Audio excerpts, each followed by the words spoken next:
चाहे तुम फिजिक्स से कितना भी हेट करते हो, तो एक ऐसा सिग्मा प्लान मैं तुम्हें बताऊंगा, ये सब्जेक्ट तुम्हारा फेवरेट बन जाएगा। या फिर तुमने इस सब्जेक्ट में अभी तक कुछ नहीं पढ़ा है तो बस इन टॉपिक्स को लगा लेना, तुम्हारे लिए इनफ है। बिकॉज ये 20% टॉपिक्स तुम्हारे क्लास 12th के फिजिक्स के बोर्ड एग्जाम में 80% स्कोर करा के दे रहे होंगे। तो क्या करना है, कौन से टॉपिक्स तुम्हें करने हैं, सब कुछ अच्छे से डिटेल में बताऊंगा, बस बने रहो मेरे साथ एंड तक। So hi everyone, this is Mukul Bhardwaj और आज की वीडियो में हम बात कर रहे होंगे क्लास 12th फिजिक्स के लास्ट मोमेंट प्रिपरेशन की। अगर तुम्हारा प्री बोर्ड का भी एग्जाम है तो तुम इस वीडियो को फॉलो कर सकते हो। जो भी मैं तुम्हें इंपॉर्टेंट टॉपिक्स बताऊंगा ना, तुम्हें उन्हीं को करना है बस, और फिर चले जाना अपना एग्जाम देने। तो सबसे पहले इस वीडियो में मैं तुम्हें 80-20 रूल के बारे में बताऊंगा, उसके बाद मोस्ट इंपॉर्टेंट टॉपिक्स के बारे में, और फिर लास्ट में होगा तुम्हारा सिग्मा स्ट्रेटजी जो कि सबसे इंपॉर्टेंट है। तो चलो फिर स्टार्टिंग करते हैं 80-20 रूल से। तो 80-20 रूल का सिंपल मीनिंग है कि तुम फिजिक्स के अंदर 80% स्कोर कर रहे होगे सिर्फ इन 20% टॉपिक्स को करके। इसका मतलब है कि तुम्हें पूरे सिलेबस को कंप्लीट नहीं करना है, बिकॉज ऑलरेडी तुम्हारे पास टाइम कम है अगर तुम प्री बोर्ड देने वाले हो तो, वरना बोर्ड्स के टाइम तक तुम्हें सभी टॉपिक्स को कवर कर लेना है। बट मेन फोकस तुम्हारा इन 20% टॉपिक्स पर होना चाहिए। तो कौन से वो 20% टॉपिक्स हैं, उनके बारे में चैप्टर वाइज बताता हूँ। चलो, तो टोटल तुम्हारे 14 चैप्टर्स हैं, जिसमें मैं तुम्हें हर चैप्टर के अंदर से 2 से 3 इंपॉर्टेंट टॉपिक्स बताऊंगा। अब ये मुझे कैसे पता चला कि ये इंपॉर्टेंट है? तो सिंपली यार, मैंने लास्ट 10 ईयर्स के सभी मोस्ट रिपीटेड PYQs को एनालाइज किया और तब जाके मुझे पता चला कि ये क्वेश्चंस बहुत ज्यादा इस वाले टॉपिक से रिपीट हुए हैं, तो यही इंपॉर्टेंट है। तो टेंशन मत लो, मैं गारंटी लेता हूँ इन्हीं से तुम्हारा क्वेश्चंस आ रहे होंगे। 80% तो तुम इजीली स्कोर कर लोगे। तो फर्स्ट चैप्टर आता है तुम्हारा इलेक्ट्रिक चार्ज एंड फील्ड। तो यार इसके अंदर तुम्हारे 3 मोस्ट इंपॉर्टेंट टॉपिक्स हैं। फर्स्ट है तुम्हारा गाउस लॉ और second application of Gauss law. ये दोनों ही टॉपिक इतने ज्यादा इंपॉर्टेंट है ना कि हर बार इन्हीं से क्वेश्चंस पूछे जाते हैं, मतलब इस चैप्टर के अंदर से, ठीक है। और थर्ड तुम्हारा है इलेक्ट्रिक फील्ड। इससे भी क्वेश्चंस पूछे जाते हैं बट इन दोनों से ज्यादा नहीं, ठीक है। इसके बाद तुम्हारा सेकंड चैप्टर है electrostatic potential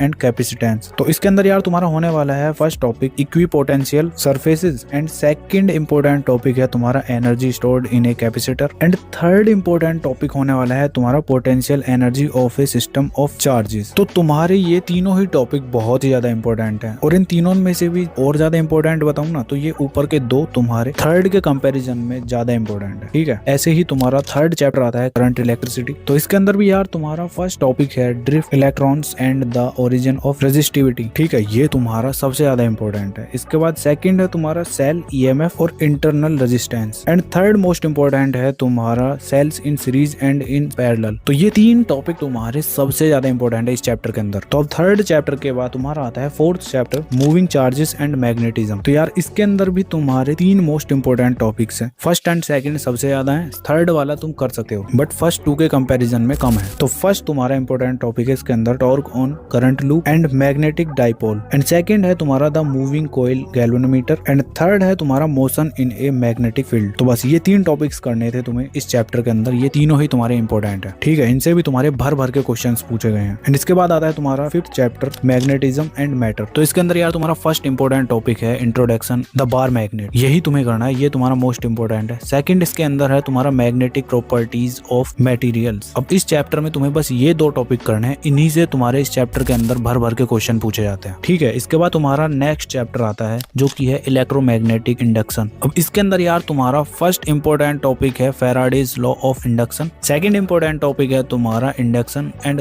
third important topic है AC जनरेटर। इन 3 टॉपिक्स को अच्छे से कर लेना इस चैप्टर के अंदर, इन्हीं से तुम्हारे एग्जाम में क्वेश्चंस बन रहे होंगे इस चैप्टर के अंदर से, तो कोई इतना टफ नहीं है, ठीक है। इसके बाद आता है तुम्हारा नेक्स्ट चैप्टर अल्टरनेटिंग करंट, जिसके अंदर भी यार तुम्हें 3 टॉपिक्स को करना है और तीनों टॉपिक से बहुत ज्यादा इंपॉर्टेंट है। अब फर्स्ट टॉपिक है तुम्हारा इसके अंदर AC voltage applied to a series LCR circuit, ठीक है। सेकंड है तुम्हारा power in AC circuit the power factor and third है तुम्हारा ट्रांसफॉर्मर्स। इन 3 टॉपिक्स को एकदम अच्छे से तैयार कर लेना इस चैप्टर के अंदर से, तुम्हें बाकी कुछ करने की जरूरत नहीं है, यही इनफ है, ठीक है। इसके बाद तुम्हारा नेक्स्ट 8th चैप्टर आता है जो कि है इलेक्ट्रोमैग्नेटिक वेव्स। इस चैप्टर के अंदर भी तुम्हें यार 2 टॉपिक्स ही करने हैं। फर्स्ट टॉपिक तुम्हारा होने वाला है इलेक्ट्रोमैग्नेटिक स्पेक्ट्रम और सेकंड इंपॉर्टेंट टॉपिक होने वाला है इलेक्ट्रोमैग्नेटिक वेव्स। इन दोनों ही टॉपिक से तुम्हारे बहुत ही ज्यादा क्वेश्चंस पूछे जा रहे हैं, तो इस चैप्टर के अंदर ये दोनों मस्ट डू हैं, ठीक है। इन्हीं को कर लेना बस। अब इसके बाद आता है तुम्हारा 9th chapter ray optics and optical instruments. तो यार ये चैप्टर भी तुम्हारा बहुत ही ज्यादा इंपॉर्टेंट है। इसके अंदर भी तुम्हारे ये 3 इंपॉर्टेंट टॉपिक्स होने वाले हैं जिनको तुम्हें करना है। फर्स्ट टॉपिक तुम्हारा होने वाला है refraction of spherical surfaces and by lenses. Second तुम्हारा होने वाला है ऑप्टिकल इंस्ट्रूमेंट्स एंड थर्ड तुम्हारा मोस्ट इंपोर्टेंट टॉपिक होने वाला है रिफ्रैक्शनल थ्रू ए प्रिज्म। तो यार इसके अंदर तुम्हें बस ये ही 3 टॉपिक्स करने हैं, इन्हें कर लोगे इनफ है तुम्हारे लिए, बिकॉज पास्ट कुछ ईयर्स में तुम्हारे इस चैप्टर से बहुत ही ज्यादा क्वेश्चंस पूछे गए हैं, तो हल्के में तो बिल्कुल भी मत ले लेना इसको, ठीक है। अब तुम्हारा नेक्स्ट चैप्टर आता है जो कि है वेव ऑप्टिक्स। इसके अंदर यार तुम्हें सबसे पहले करना है interference of light waves and Young's experiment and second करना है तुम्हें डिफ्रैक्शन। बस इसके अंदर तुम्हें यही 2 टॉपिक्स करने हैं, बहुत ही ज्यादा क्वेश्चंस पूछे जाते हैं, तो गलती से भी स्किप मत कर देना, इन्हीं को कर लो इनफ है। बाकी के भी टॉपिक्स कर लेना अगर तुम्हारे पास टाइम बचता है, नहीं तो तुम्हें ये सभी टॉपिक्स करने हैं पहले। अब इसके बाद आता है तुम्हारा 11th chapter dual nature of radiation and matter. तो यार इसके अंदर सबसे पहले तुम्हें करना है experimental study of photo electric effect and second topic तुम्हें करना है आइंस्टीन फोटो इलेक्ट्रिक इक्वेशन, जिसके अंदर तुम्हारा एनर्जी क्वांटम ऑफ रेडिएशन होता है, ठीक है। एंड इसके बाद आता है तुम्हारा third most important topic wave nature of matter. बस ये 3 टॉपिक्स कर लो इस चैप्टर के अंदर, तुम्हारे लिए इनफ है, बहुत ही ज्यादा इंपॉर्टेंट है, तो अच्छे से करना, ठीक है। इसके बाद आता है तुम्हारा 12th चैप्टर एटम्स। तो यार इसके अंदर तुम्हें फर्स्ट टॉपिक करना है alpha particle scattering and Rutherford's nuclear model of atom. इसके बाद तुम्हें सेकंड टॉपिक करना है line spectra of the hydrogen atom, ठीक है। जब ये हो जाता है तो थर्ड टॉपिक तुम्हें करना है Bohr's model of the hydrogen atom. तो बस ये 3 टॉपिक्स ही करने हैं तुम्हें इस चैप्टर के अंदर, तुम्हारा काम हो जाएगा, ज्यादा कुछ करने की नीड नहीं है, ठीक है, यही इंपॉर्टेंट है। एंड अब आता है तुम्हारा 13th चैप्टर न्यूक्लियाई। तो यार इसके अंदर तुम्हें बस 2 टॉपिक करना है, फर्स्ट टॉपिक है तुम्हारा mass energy and nuclear binding energy, और उसके बाद तुम्हें सेकंड टॉपिक करना है न्यूक्लियर एनर्जी। बस इस चैप्टर के अंदर तुम्हें ये 2 टॉपिक्स ही करने हैं, इन्हीं को कर लेना इनफ है, बिकॉज इन्हीं से तुम्हारे बहुत ज्यादा क्वेश्चंस पूछे जाते हैं। अब तुम्हारा बचता है लास्ट चैप्टर जो कि है सेमीकंडक्टर इलेक्ट्रॉनिक्स। तो इसके अंदर तुम्हें 2 टॉपिक्स करने हैं, फर्स्ट तुम्हारा है सेमीकंडक्टर डायोड, सेकंड है तुम्हारा application of junction diodes as a rectifier. बस इसके अंदर भी तुम्हें बस यही 2 टॉपिक्स करने हैं, यही तुम्हारे इंपॉर्टेंट है। तो सभी चैप्टर्स के मोस्ट इंपॉर्टेंट टॉपिक्स मैंने कवर कर दिए हैं। अब तुम्हें पता चल चुका है कि कौन कौन से इंपॉर्टेंट टॉपिक हैं, लेकिन ये करने कैसे हैं, कहाँ से इनको पढ़ना है, अब आगे क्या करना है, ये सब जानना है तो तुम्हें ये सिग्मा प्लान को फॉलो करना पड़ेगा। तो मेरी जान प्लान कुछ इस तरह से है कि तुम्हें सबसे पहले YouTube पर जाना है। अब इसमें तुम 2 तरीके से लेक्चर अटेंड कर सकते हो। फर्स्ट है तुम्हारा कि तुम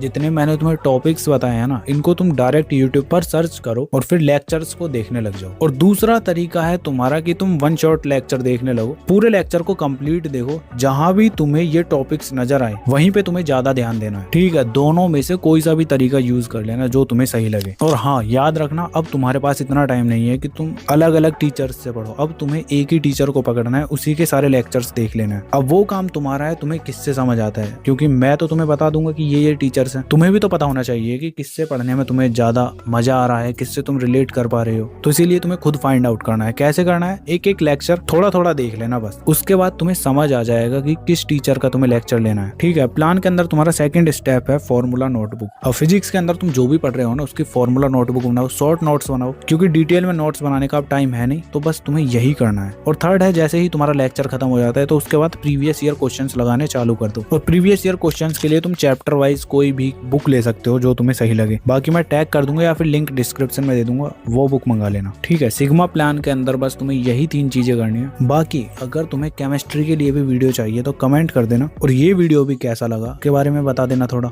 और हाँ, तुम्हें अपनी स्क्रीन पर ये वीडियोस भी शो हो रही होंगी, इनको भी तुम देख सकते हो, तुम्हारे लिए ही है। बाकी चलो मिलते हैं नेक्स्ट वीडियो में, तब तक के लिए keep learning, keep studying and keep smiling.